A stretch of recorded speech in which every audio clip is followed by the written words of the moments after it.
오늘의 양식, 이 시간은 열왕기상 19장 1절부터 9절 말씀을 통해서 영적 침체의 원인과 치유라는 제목으로 말씀을 전하겠습니다. 푸르름이 가득한 5월의 첫날입니다. 5월 가정의 달에 성도님들의 가정에 큰 평안과 행복이 가득하길 기도합니다. 우리는 며칠 동안 우울증과 영적 침체에 대해서 생각해 보고 있습니다. 영적으로 침체된 가정이나 성도님들이 있다면 얼른 다시 회복해서 엘리야처럼 다시 회복하여 기쁨을 되찾길 바랍니다. 영적 침체를 겪을 때 가장 큰 혼돈이 무엇이냐면 왜 이런 일이 내게 일어나는지를 알지 못한다는 것입니다. 어떤 두려움이나 염려가 찾아왔을 때 그 뿌리를 알지 못하면 혼란이 일어납니다. 말할 수 없는 우울한 감정, 나락으로 떨어지는 느낌이 왜 찾아왔는지를 모를 때 정말 고통스럽습니다. 엘리야의 영적 침체를 통해서 우리는 그 원인과 치유가 무엇인가를 알아 다시 한번 회복되는 귀한 시간이 되시기를 바랍니다. 그렇다면 우선 우울증의 원인을 반복되는 것 같지만 엘리야의 경우를 살펴보면서 영적 침체의 원인부터 살펴보도록 하겠습니다. 첫째로 영적 침체의 원인은 큰 승리 후에 찾아온 공허감 때문입니다. 찰스 스펄전 목사님이 쓴 목회자 후보생들이라는 3권의 책이 있습니다. 그 책에 보면 사람들이 우울증이나 영적 침체에 빠져들 수 있을 때가 크게 성공한 다음 시간이라고 말하고 있습니다. 마침내 학수고대하던 소원이 이루어질 때 우리의 수단을 통해 하나님께서 크게 영광을 받으시고 큰 승리가 쟁취될 때 바로 그때 우리는 기운이 빠지기 쉽다. 엘리야를 보라, 하늘에서 불이 내려오고 바알의 제사장들이 모조리 살육을 당하고 불모의 땅이 홍수로 뒤덮인 뒤의 엘리야의 모습을 보라. 그를 위한 자축의 음악소리 하나를 들을 수가 없고 승리의 복장을 하고 개선장군처럼 우쭐대며 걷는 모습 하나 엿볼 수 없다. 그는 이세벨이 무서워 피해 다니고 있으며 자신의 격렬한 흥분이 급변되는 것을 느끼는 나머지 차라리 죽게 해달라고 기도하고 있다. 라는 내용이 나옵니다. 그렇습니다. 영적 침체는 무엇인가 큰 것을 이루어 놓았을 때 큰 승리 후에 찾아올 수 있다는 것을 알아야 됩니다. 둘째로 잘못된 기대를 할 때 일어나는 분노 때문입니다. 우울증을 차가운 분노라고 표현하기도 합니다. 분노가 일어나는데 분노를 표출하지 않으면 그 분노가 우리 속으로 침투해 들어가서 우리의 감정을 다 핥아버립니다. 그렇게 되면 찾아오는 것이 바로 우울증이요 영적 침체입니다. 그런데 문제는 무엇이냐면 그것이 내 자신 안에 일어난 분노의 원인을 잘 모른다는 것입니다. 분명히 화가 나는데 왜 화가 나는지를 모릅니다. 그래서 그 화를 어떻게 다루어야 할지를 잘 모릅니다. 그래서 때로는 엉뚱한 대상에게 화풀이를 하기도 합니다. 그런데 분노는 대부분 잘못된 기대에서 오는 경우가 많습니다. 엘리야의 경우를 한번 보십시오. 엘리야는 갈멜산의 전투를 치르면서 굉장한 기대를 했던 것이 분명합니다.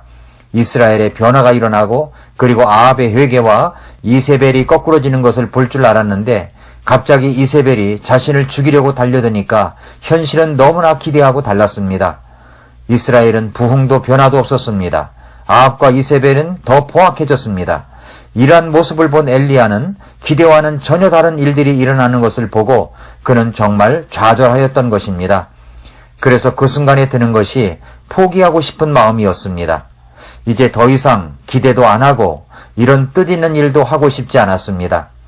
그래서 그는 멀리 도망을 갑니다. 이러한 배경 뒤에는 하나님을 향한 원망이 들어있음을 우리가 알 수 있습니다. 기대를 하고 어떤 일을 죽도록 했는데 기대와는 다른 반응이 올 때 실망하고 좌절하는 경우입니다. 교회에서도 헌신을 할 때 기대하는 바가 있습니다. 그런데 그런 기대는 차지 않고 주위 사람들이 인정해 주지도 않고 책임만 요구받을 때 그때 찾아오는 것이 기대했던 것과는 다른 좌절이요 침체입니다. 그러니까 믿음이라는 이름으로 기대를 품긴 했지만 그 기대가 이루어지도록 준비되지 않았던 것입니다. 그때 찾아오는 것이 영적 침체입니다. 기대했던 일들이 안 일어나거나 기대했던 사람이 받쳐주지 않을 때 나도 모르는 사이에 분노가 쌓일 수 있습니다. 그 분노가 해결이 안 될 때 밖으로 표출되지 못하고 내 안으로 침투해 들어갈 때 침체가 일어나는 것입니다. 기대가 너무 커서 그것이 이루어지지 않을 때 분노가 일어나는데 그 분노 조절을 잘 해야 하는 것입니다. 그것은 기대 관리를 잘해야 하는 것으로 생각할 수도 있습니다. 셋째로, 육체적으로 탈진할 때 영적 침체가 일어날 수 있습니다. 우리가 엘리야의 문제를 볼 때 단순하게 그가 믿음이 없어서 그런 것이라고 말할지도 모릅니다. 그러나 하나님께서 엘리야를 보실 때 그에게 육체적인 피곤이 있어서 그렇다고 보신 것 같습니다. 왜냐하면 나중에 그를 치유하는 과정을 보면 그렇습니다. 엘리야는 갈멜산에서 너무 큰 에너지를 쏟았습니다. 기손 시내에서 바알 제사장 450명을 죽였습니다. 그것은 결코 쉬운 일이 아닙니다. 그 후에 쉬는 시간도 없었습니다. 그 다음엔 비를 내려달라고 정말로 간절히 목숨을 내걸고 기도를 합니다. 하나님의 응답의 표시인 손바닥만한 구름 조각을 보여주실 때까지 기도하고 또 기도한 것입니다. 기도는 사실 노동입니다.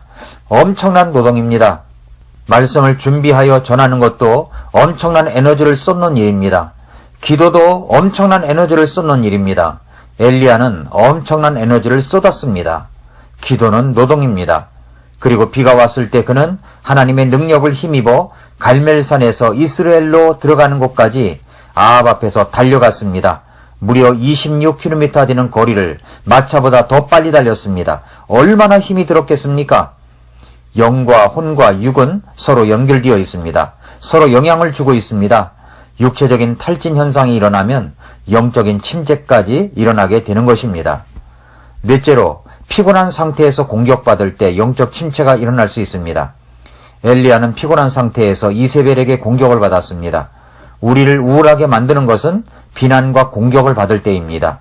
선한 일을 할 때, 그 동기를 오해받을 때 정말 우울해집니다. 그래서 사람들의 공격과 협박도 조심해야 합니다. 세상에는 정말 악한 사람들이 있습니다. 그런 사람들의 공격을 받을 때 마음을 강하게 먹어야 합니다. 그렇지 않으면 낙담하게 됩니다. 정말 공격받을 때 내가 이러려고 목회를 하나 하는 자괴감이 찾아올 수 있는 것입니다. 더 넘어가면 영적 침체가 오는 것입니다. 사람들에게 배신을 당하거나 거칠게 공격받으면 아주 힘듭니다. 다섯째로, 하나님이 아닌 형편, 환경을 바라보면 영적 침체가 일어날 수 있습니다. 우리가 무엇을 바라보느냐에 따라 믿음이 강해지기도 하고 약해지기도 하고 침체되기도 합니다. 엘리야는 갈멜산에서는 하나님을 바라보았습니다. 그러나 이세벨의 협박에는 하나님을 바라보던 시선을 떠나 그 사람과 환경에만 집착되어 있었다는 것입니다. 이런 영적 침체에 빠질 때 어떻게 치유가 될 수 있겠습니까? 여기 하나님의 치유법이 있습니다. 첫째로, 잠시 물러나 쉬어야 합니다. 영적 침체는 우리가 인생의 짐을 너무 무겁게 지고 있을 때 경험하는 것입니다.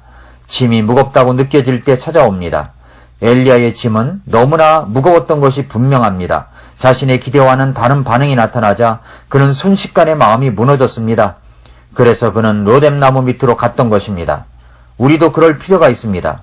어쩔 수 없이 쉬는 것이 아니라 일부러 시간을 내서 쉬어야 합니다. 쉬는 것이 무거운 마음을 일으켜 세울 수가 있습니다. 그래서 찰스 스펄전 목사님이 이런 말을 했습니다. 휴식은 시간 낭비가 아니다. 휴식을 취함으로 육신을 건강하게 하는 것은 하나님의 섭리이다 라고 했고요. 이런 말도 있습니다. 만약에 물러가서 쉬지 않는다면 그는 곧 영원히 물러나게 될 것이다 라는 말도 있습니다. 그래서 어떻게 치유가 될 수 있습니까? 잠시 물러나 쉬어야 합니다. 둘째로, 천사나 천사 같은 사람을 통해서 치유해 주십니다. 영적 침체에 빠졌다면 나에게는 꼭 어떤 사람이 필요한 것입니다. 엘리야에게 찾아온 천사와 같은 사람이 필요합니다. 하나님께서는 엘리야에게 직접 천사를 보내셨습니다. 우리에게도 하나님께서 그런 사람을 보내심으로 우리를 치유하실 수 있습니다. 하나님이 보내신 사람을 멀리하지 말고 꼭 함께 하여야 합니다. 셋째로, 지친 육체에 힘을 얻어야 치유가 일어납니다. 그것은 뭘 먹어야 힘을 얻을 수가 있는 것입니다. 엘리야는 문제가 탈진이었습니다.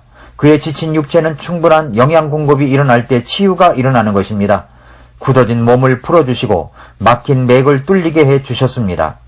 열왕기상 19장 5절부터 7절을 보면 로뎀나무 밑에 누워 자는데 보라, 그때 한 천사가 그를 어루만지며 그에게 이르되 일어나 먹으라 하니라. 그가 바라보니 보라 머리맡에 숯에 구운 빵과 물 한 병이 있더라. 그가 먹고 마시고 다시 누웠더니 주의 전사가 다시 두 번째 와서 그를 어루만지며 이르되 일어나 먹으라. 갈 길이 네게 너무 머니라 하므로 라고 했습니다. 먼저 먹어야 합니다. 육체적인 기력을 먹어야 회복될 수가 있는 것입니다. 충분히 쉬고 잘 먹는 것이 필요합니다. 엘리야는 하나님께서 보내신 천사를 통하여 주신 음식을 잘 먹었습니다. 잠도 잘 잤습니다. 그리고 또 음식을 먹었습니다. 그리고 그는 하나님의 말씀대로 일어나 하나님의 산 호렙으로 갈 수 있었습니다. 마지막으로 무엇보다 말씀으로 영적 침체의 치유가 일어납니다. 하나님은 엘리야를 하나님의 산 호렙으로 인도하십니다. 그리고 거기에서 말씀하십니다. 열왕기상 19장 9절에서 그가 거기로 가서 굴에 이르러 거기 거하였더라. 보라 주의 말씀이 그에게 임하고 그분께서 그에게 이르시되 엘리야야 네가 여기서 무엇을 하느냐 하매 라고 했습니다. 하나님의 말씀이 엘리야에게 임했습니다. 하나님의 말씀은 영적 침체를 치유하는데 아주 결정적 역할을 합니다. 우리가 영적 침체에 빠지게 되면 하나님은 다양한 방법과 손길로 우리에게 다가오게 하십니다. 다 필요한 것이지만 정말 중요한 것, 결정적인 것은 하나님의 말씀으로 치유받는 것입니다. 엘리야는 로뎀나무 밑에서 다시 영적 침체를 회복했습니다. 그런데 여러분 이것을 아십니까? 로뎀나무보다 더 놀라운 나무가 있습니다. 그것은 바로 나무 십자가입니다.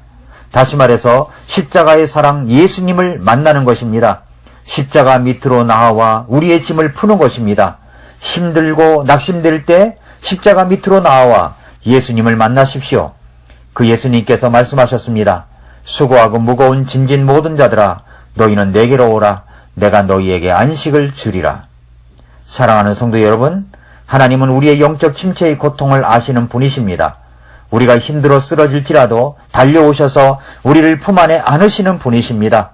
그러므로 십자가 밑으로 나아오십시오. 그곳에서 예수님을 만나십시오. 주님께서는 여러분을 말씀으로 사랑으로 일으켜 세워주실 것입니다.